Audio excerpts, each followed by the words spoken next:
Okay, welcome to another edition of Carnivore Bites. I'm your host, Jeff Sherman, along with Dr. Eric Lopkin. And we've touched upon this in increasing frequency when we talk about the night of the long knives as it relates to the Biden administration and the New York Times.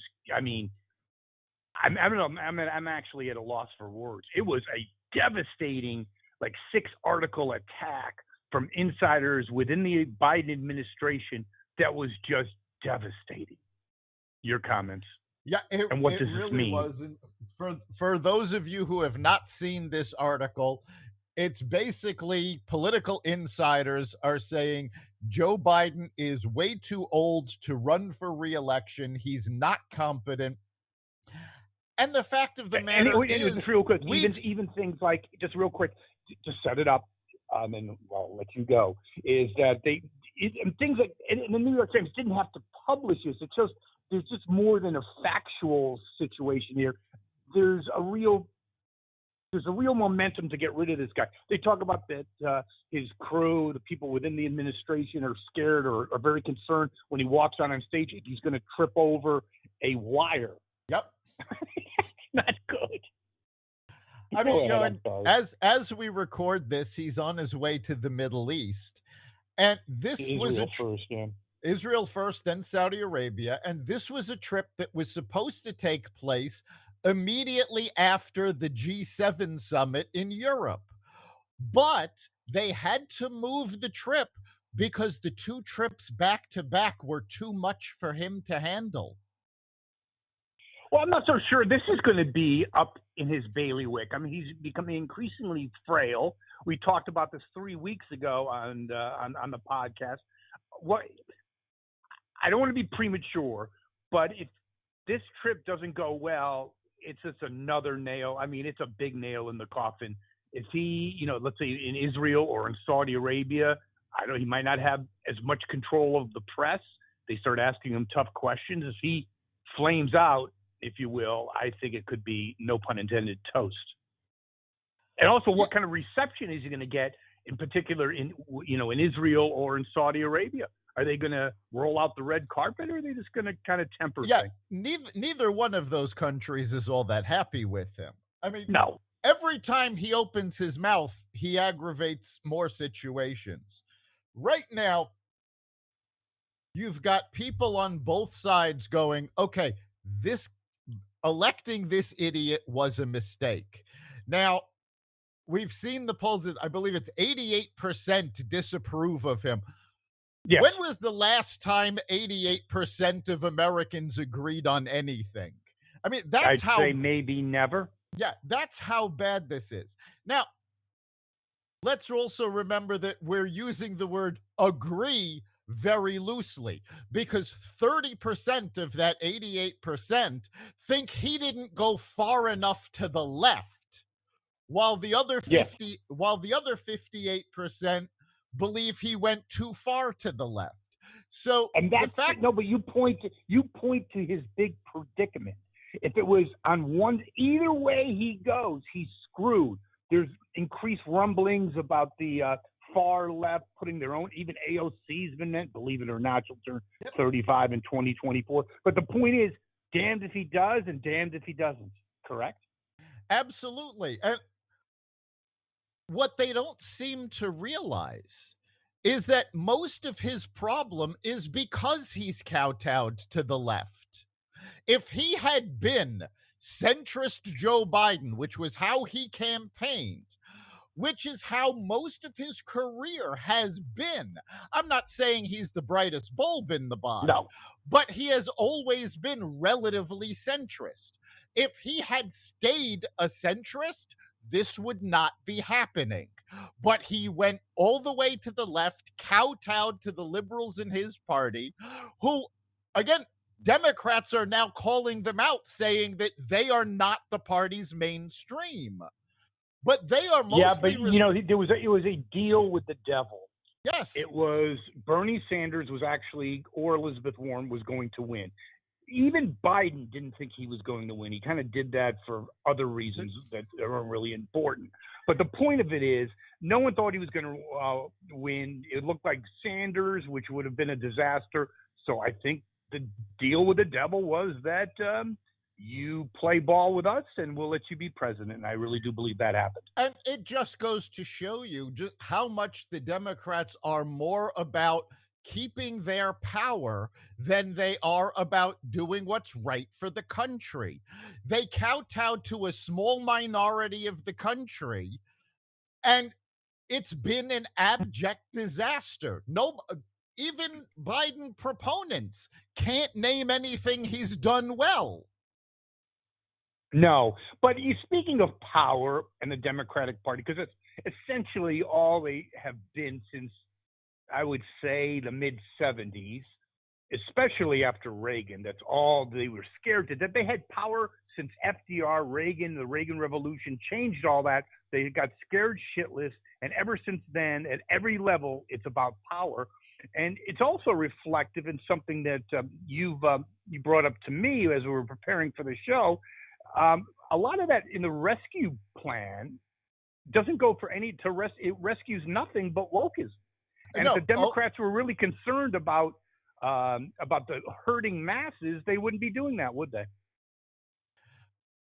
No, only 10% of the money in the American Rescue Plan went to COVID-related situations. It's now coming out that they gave a whole bunch of money to libraries and museums, not so they could survive the pandemic, but to create anti-racist tours, is how it was phrased. Basically, they wanted libraries and museums to push CRT, primarily because even at that point, parents were rebelling because they saw it in the school system because everybody was being taught remotely. And there was a huge backlash against it being taught in schools. So now they go, oh, well, we got caught in the schools. How else can we force this on America? Okay, but I need to ask you this question, Dr. Lopkin. You're right on with everything you've just said. However, why do they continuously double down? In Virginia, the gubernatorial race was won because of exactly what you're saying, okay? So why are they continuously doubling down? And there's an old adage, you never interfere with a mother and her cubs. It's the same thing with soccer moms, you name it, suburban moms. You start screwing with their kids, it ain't going to work out too well. Okay, so yeah, schools, that's the center point. I get that. But even in live, I mean, they look at this and they go, this party is completely mashugana. And I'm also looking at, that over 50% of Hispanics who are very religious, very Catholic, disapprove of Biden. It used to, not so long ago, Hispanics were maybe, 70% in favor of any Democrat. Yeah, the flip in Hispanics has been absolutely monumental. Amazing. But you were asking why they keep doubling down, and I will actually tell you there was a book called Rules for Radicals, and this came out Alinsky. in 1971. Yes, Saul Alinsky. And this laid out the plan that they are still following to this day. And they don't care about America. This was all about how they could brainwash people, how they could convince them their way was the best way. Well, the fact of the matter is, their way has failed time and time again, and they refuse to accept that. In fact, we talk a lot about CRT, but for another one of the Ex Vadio podcasts, we actually did some research into how CRT started. And it was a study to find out why liberal policies did not have the effect they were expected to have. We've talked on this podcast a number of times how Lyndon Johnson's Great Society actually did more harm than good. Well, in this study, the one conclusion that they refused to consider is the fact that the policies themselves were flawed. But isn't it at least indirectly related to the fact if it's these Leninskyites, the New Democratic Socialist Party. Most of these people have never worked. AOC was a bartender, okay? They've never been in real business. So there's no direct correlation between success and failure. A theory that sounds good is as good as something that works. Isn't it true? That's pretty much how they see it. Yes. They want you to be dependent on government. That is their agenda, because that way they have control over what you do. I mean, remember, the same politicians that are yelling now that a woman should not have anybody tell her what she can do with her body are the same politicians that 1 year ago were yelling everybody has to get vaccinated whether they like it or not. So I have to correct you on one thing, Dr. Lotkin. It's not women. It's people who give birth. Yeah, right. It's birthing people. People, I'm sorry. Especially according to the NEA. Yes. There you go. Unbelievable.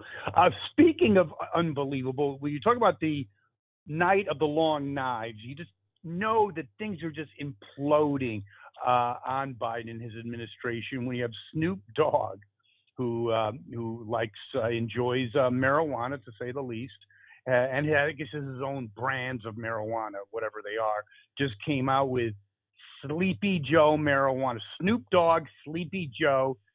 Smoke a little, and you won't know where you are, and that's the fact.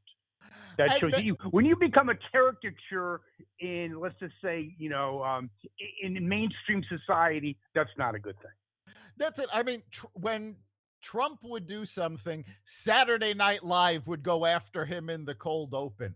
But this is business people going after him. I mean, Jeff Bezos takes him on constantly.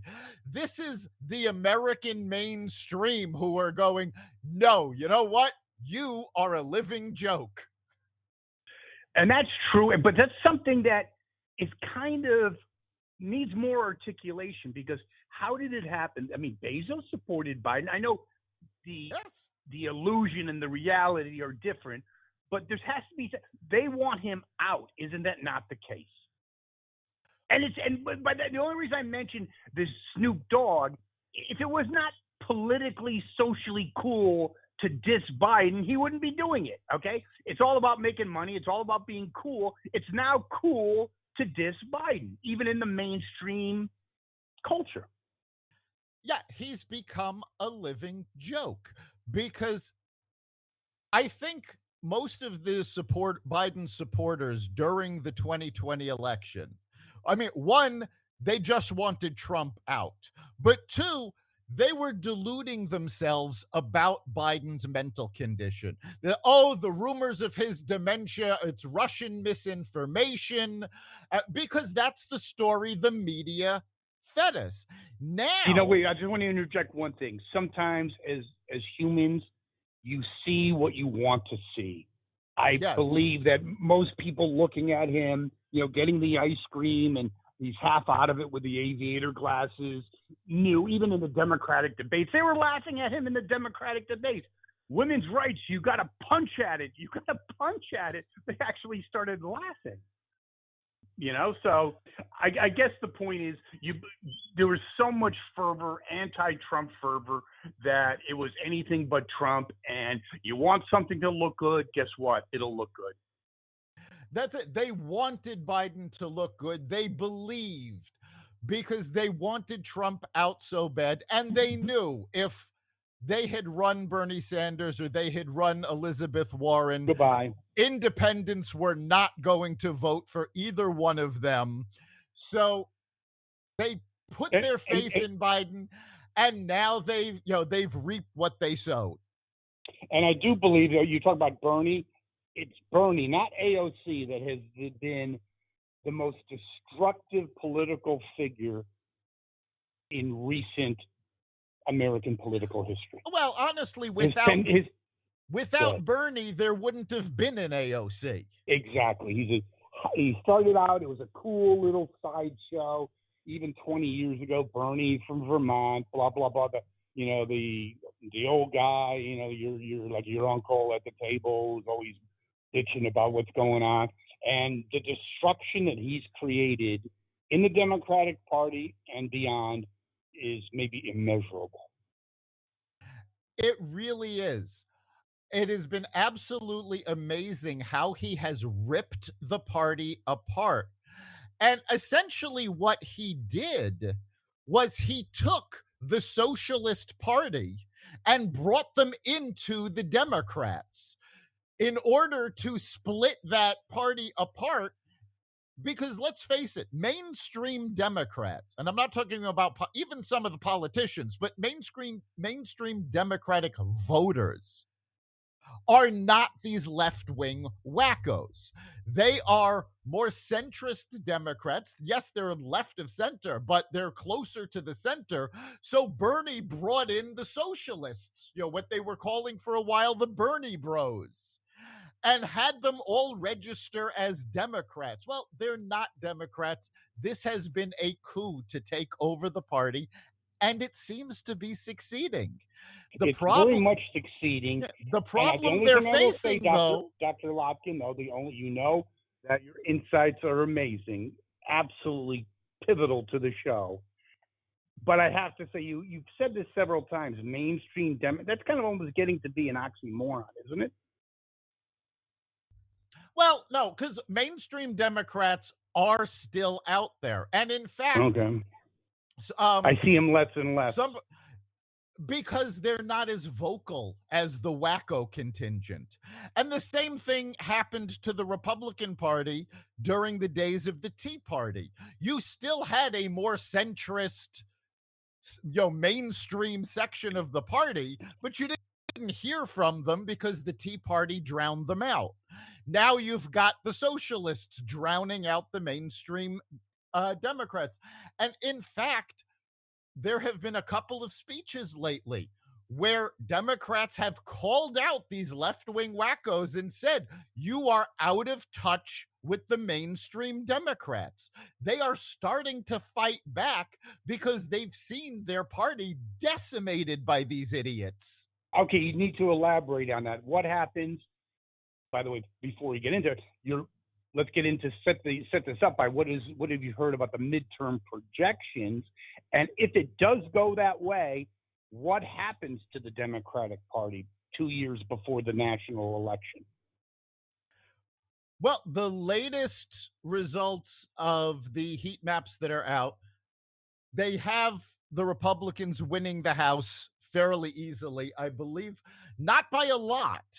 But I believe they're supposed to have, a 7-seat majority is what's expected on the low end. But that's enough to take the House. In the Senate, the Republicans are expected to win 53 seats to 47 seats. Critical. Yeah. So it is looking like the Democrats are going to lose both houses, not by runaway scores like during the Obama administration, although there's still time. The Democrats can still shoot themselves in the foot further. Oh, no, see, things are fluid. I right now, a snapshot, I get it, Lopkin. Yeah. But you get the inflation report coming out a little later. At the end of July, if we truly are in a recession, that could be blown up immediately. Oh, absolutely. Between the inflation rate, gas prices, wages, they've been going up, but not nearly as fast as inflation. If we hit a recession, those unemployment numbers are going to be turned upside down because companies are going to stop hiring. They're going to stop creating new jobs. And in many cases, they're going to start laying more people off in preparation for a recessionary economy. All of that happens. This is going to be remind in front of people every time they go to the gas station, every time they go to the supermarket. That is what's going to hammer into them over the next several months. So, yes, this is a snapshot, but it doesn't mean that the Democrats are just going to lose that. Their losses could still be even a lot more. Okay, if the midterm goes as a quasi tsunami, is it lights out for Biden? I say it is. It's almost. I mean, it's flickering right now. It's like, it's already lights out over. for Biden. I mean, It's over. he's All right, he's you're right. he's You're a right. You're right. he's a lame duck. I mean, remember, even controlling the House and the Senate, he barely got things passed, and then only through reconciliation. So yeah, and the other thing is, wait, there's one other thing. He hasn't done a press conference since February. That's quite a while ago, like 6 months ago. Yeah, he's been removed from the stage. Yes, there's the actual shit that's going on, and there's also optics. When you have to, especially you have a note card, sit on a chair, please don't fart, don't shake with people with imaginary hands, imaginary people. I mean, it doesn't reflect well. That goes back to the New York Times article. Why is the media now turning on him? Because he's not answering their questions. They elected him to be their boy, and he's not playing ball with them. He's not giving them press conferences. He's not giving them interviews, and they're pissed. Well, there's an old saying going back to the newspaper days: never pick a fight with someone who buys ink by the barrel. That's what's going on now. He did not give the media what they expected and what they wanted, and now it's their turn to throw a temper tantrum. 100%. And also, they are the operatives of the Democratic Party, the tools of the Democratic Party, and the Democrats know if he's up for re-election in 2024, it ain't going to look good. But I still say this: I'm still very pissed and concerned about Trump. We prepared before the show. There was a poll that I saw that he's down by 3. And I know I even mentioned another poll. You just saw it. He's up by 3. My cat Carl is up by 15. I mean, yeah, the problem it's not good. The problem is up or down. It's within the margin of error, which means it's a toss-up. Unfortunately, another poll of likely Republican voters right now still puts Trump 3 points in front of DeSantis, and both he and DeSantis are something like 10 to 15 points in front of the nearest competitor. So he's still getting that support from within the Republican diehards. Now, yeah, but he's only 3 points ahead. Here's what I really believe, and I truly what? He's 3 points ahead of this. Yes. Yeah. Here's what I really think is going to happen: Iowa or New Hampshire, those early primary states. If DeSantis breaks through, I think it's going to be like water through the dike. I think it's going to be the okay to abandon Trump. I believe that truly 100%. That's very possible. The other thing that you have to remember is that at this point, before at this point in the H.W. Bush administration, at this point in the W. Bush administration, nobody knew about Bill Clinton. Nobody knew about Barack Obama. So there is still the possibility of an incredibly strong candidate coming out and taking the party by storm. The Republican Party. Yes. Because I don't see that in the Democratic Party. The Democrats actually have a very shallow bench. And old. It's basically on life support, literally. Well, that's actually the problem, is that the party is so split among age. The mainstream candidates are much older. There's a lot of concern about them. They do have a lot of young blood. The problem is this young blood is the wacko left contingent.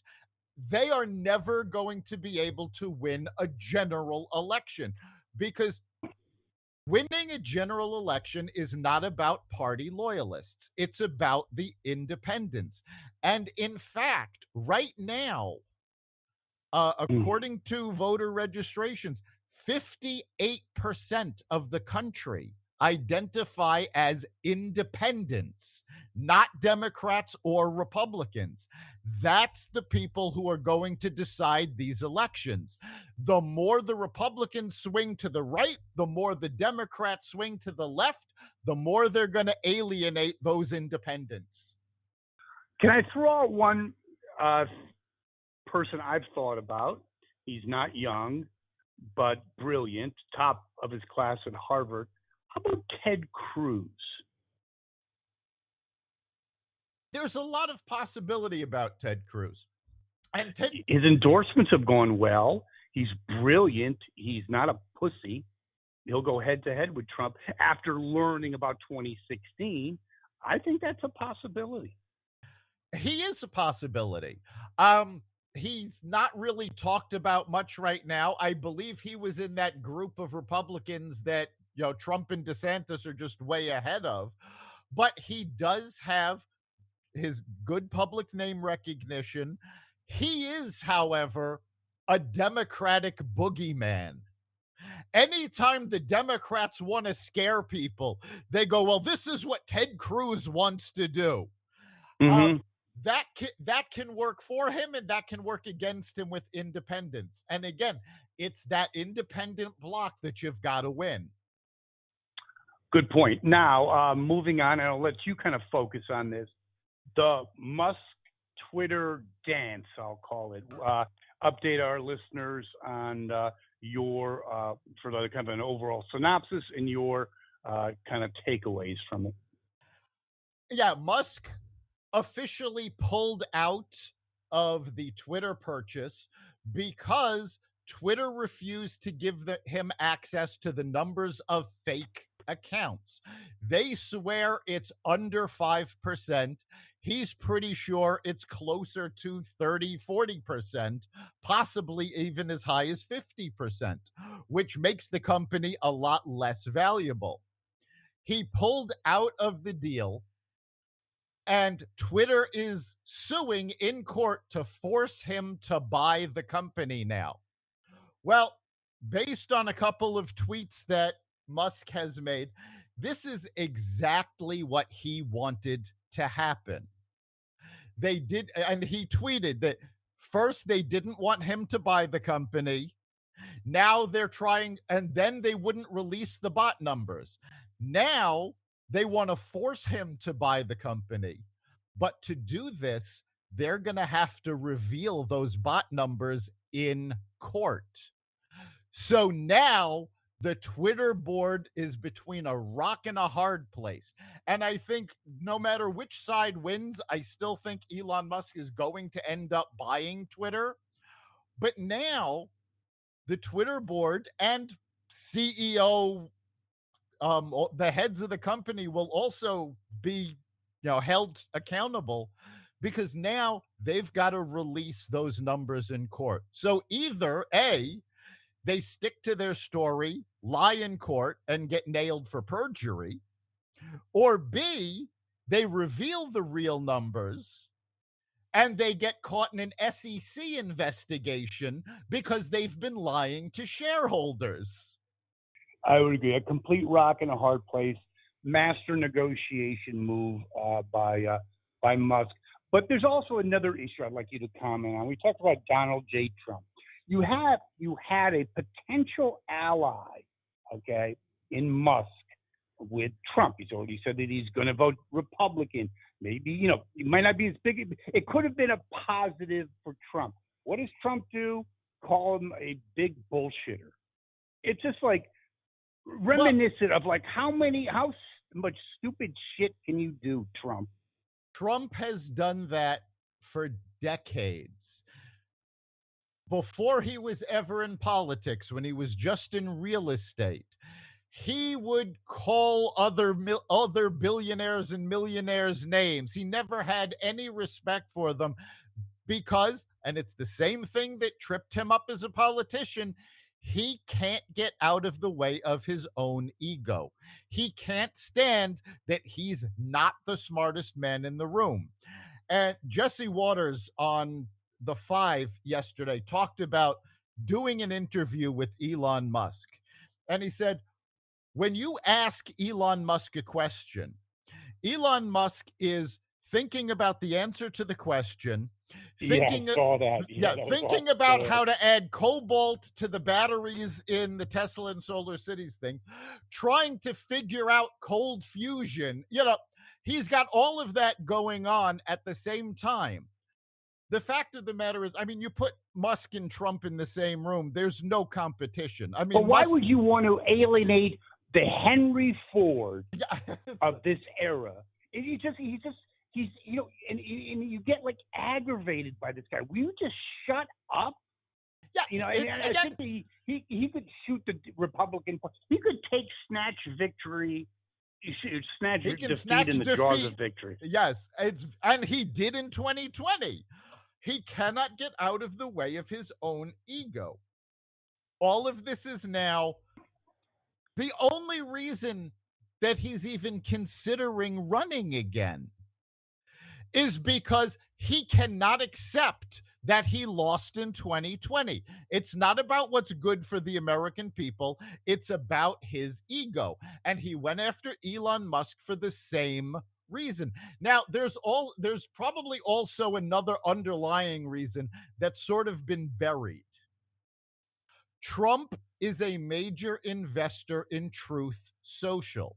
And there has been speculation when he said he was not going to go back to Twitter, that's actually in his contract with Truth Social.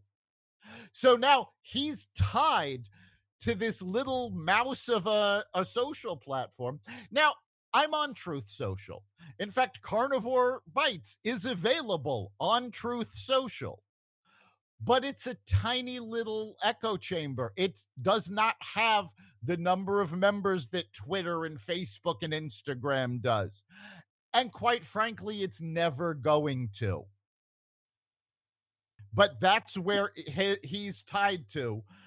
So between not being, he didn't want to come out and say, well, I can't go back to Twitter. So he lets his ego lead and decides to insult Musk. 100%. But it does bring back the nightmares that was Donald Trump. I remember in another, I heard a commentary, he'd have the greatest policy at 10 o'clock in the morning.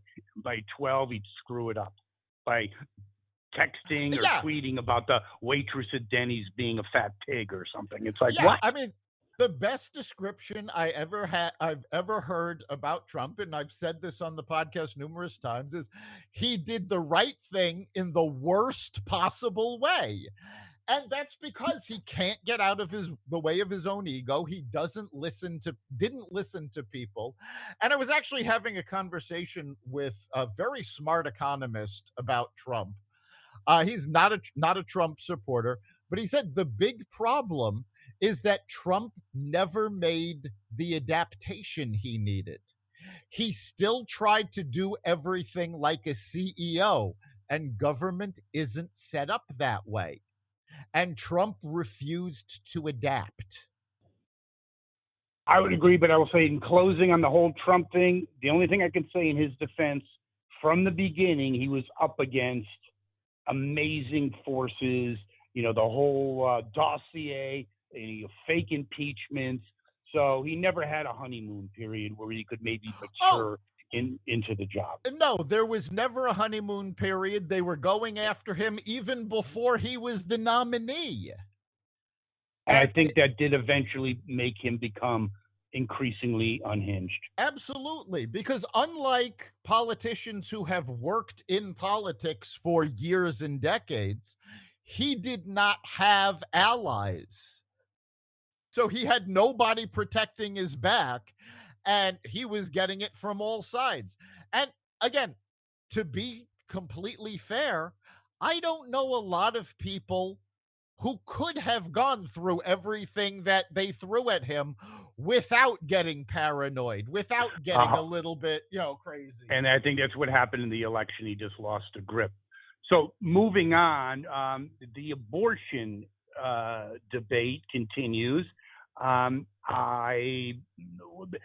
someone that is hell bent on reversing Biden and at least putting the tweezers on him.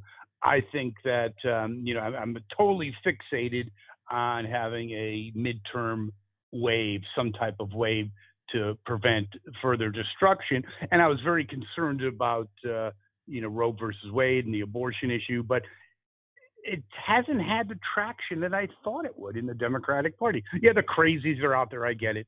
But, identifying where the chief justices are, the justices are, but it has an effect. I'm not naive, but not the effect I thought it would. No, it's not. It's not having the effect the Democrats thought it would, because the banner for pro-choice has unfortunately been picked up by the wackos on the left, not the more centrist Democrats who would be willing to say, yes, we should have abortion, but we should have limits to it. The left has gone absolutely nuts. And again, they're making threats. They're going to have violent protests. And the other thing that's happening is, first of all, the left is actually pushing people away with their actions. If they had actually shut up, thought about it, and moved forward with a conscientious plan to get pro-choice politicians elected, this might have been a very different picture. But they didn't do that. Instead, they went nuts. And it's very clear that the Democrats, despite the fact that the decision was leaked, had no plan for what to do after. That's why they're throwing out the stupidity of, well, we're going to put up tent hospitals in national parks and floating abortion barges. Floating abortion barges in the Gulf of Mexico. And I'll say one, but again, I want to interject one thing is I don't see, you talk about the crazy, and there were nutcase crazies, I get it, no question about it. But I don't see the summer of 2020. I think it is kind of a whimper, and I'm certainly not encouraging that to happen. But I don't see it on the news every day. Going crazy in the White House, or it's been very isolated. Yeah, no, because they're finding they don't have the power and influence that they thought they had. They thought they were going to call for violence, and everybody was going to jump up and take control. But here's the thing. So wait a second. They put out invitations for a party and no one came, correct? Yes. Essentially, that's what happened.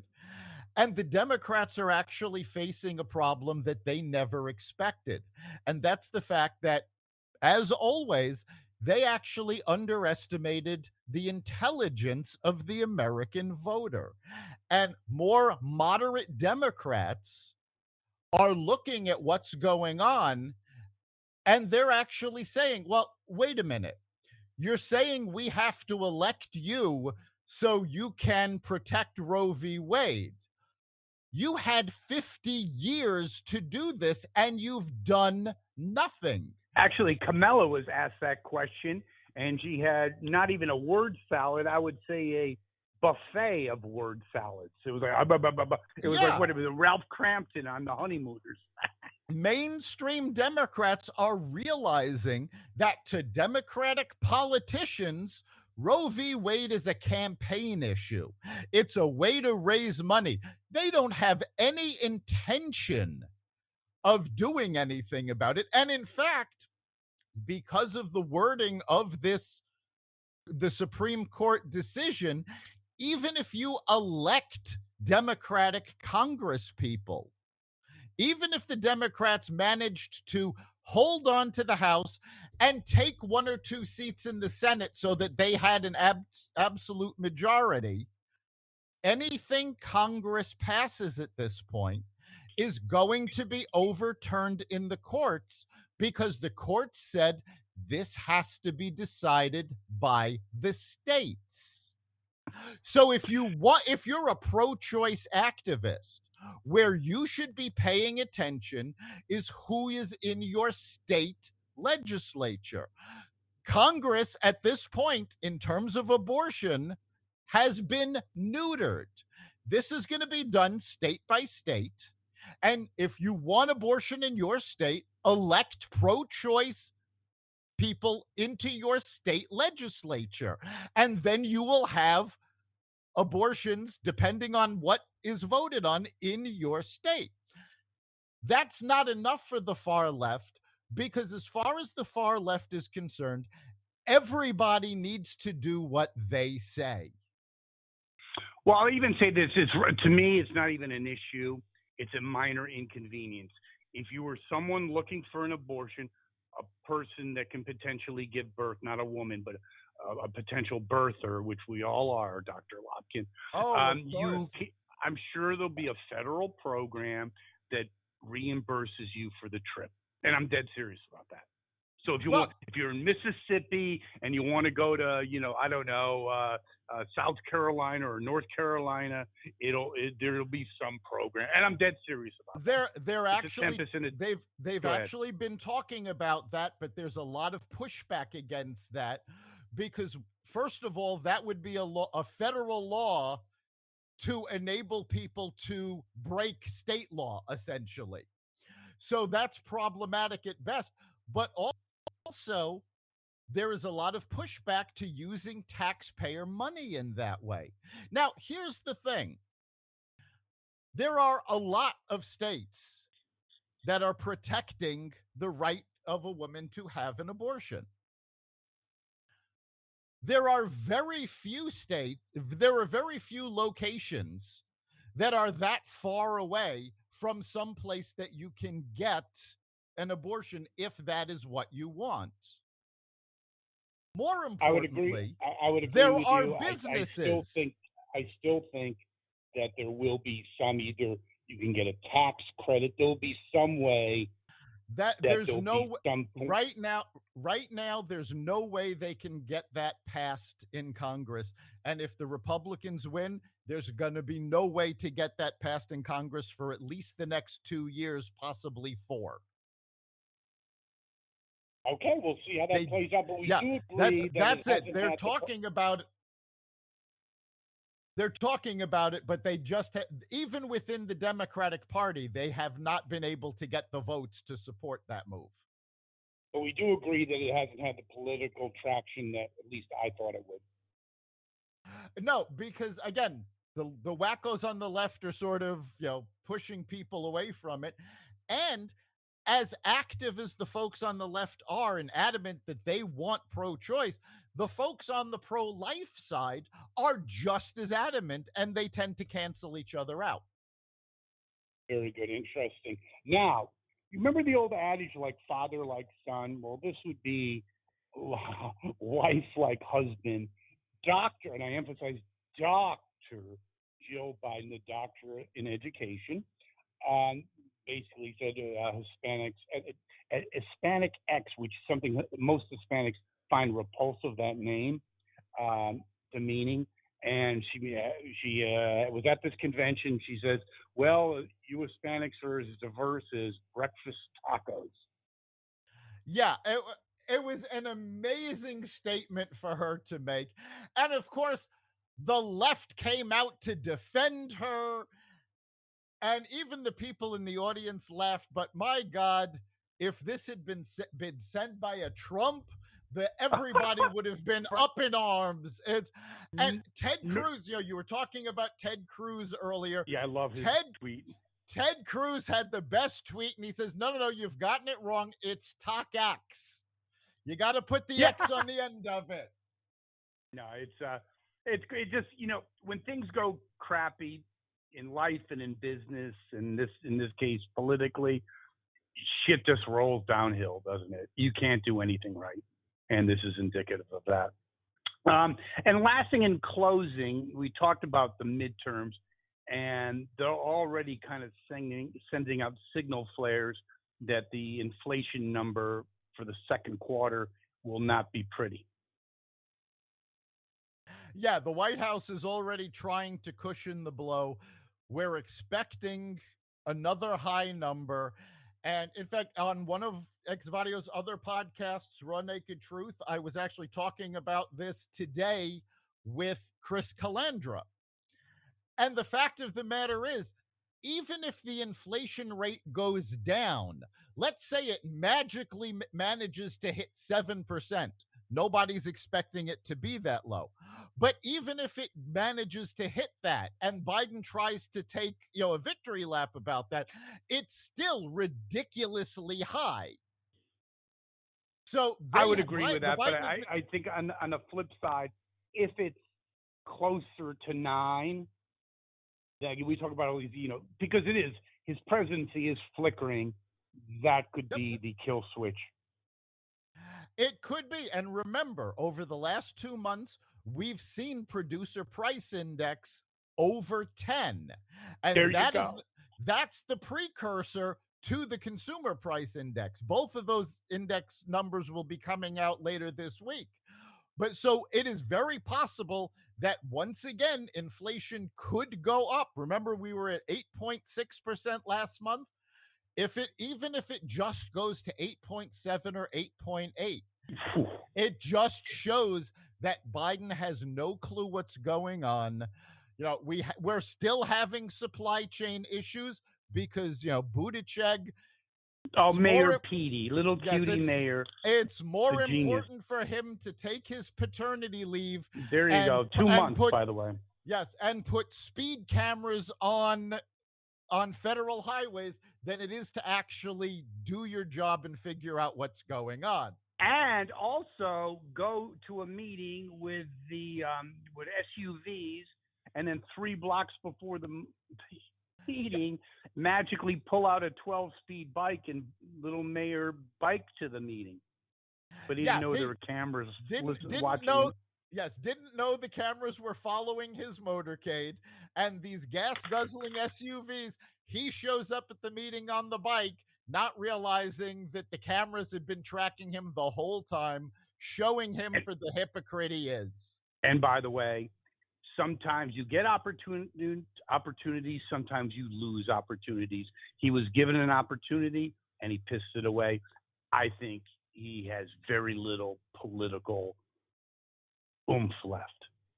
No, and that's the sad state of the Democratic Party, because when they're talking about people who can replace Biden, Kamala Harris and Pete Buttigieg are the names most often floated. And these are two absolutely incompetent people. Oh, no, I agree with you. It's like, who's going to charter your next vessel? The captain of the Titanic or the Lusitania? Name him. Yes, exactly. Well, Dr. Lopkin, great show. And we're continuing to grow and grow, aren't we? We are. And of course, we'd love to hear from you. What do you think about these issues? What's of concern to you? Let us know by going to xvadio.com/connect and tell us what's on your mind. And of course, you can catch every episode of Carnivore Radio at xvadio.com/podcasts, as well as the Carnivore Radio website, Apple Podcasts app, Google Podcasts, Spotify, iHeartRadio, Stitcher, Audible, Amazon Music, and wherever you find podcasts. Thank you, Dr. Lopkin. We'll see you next time.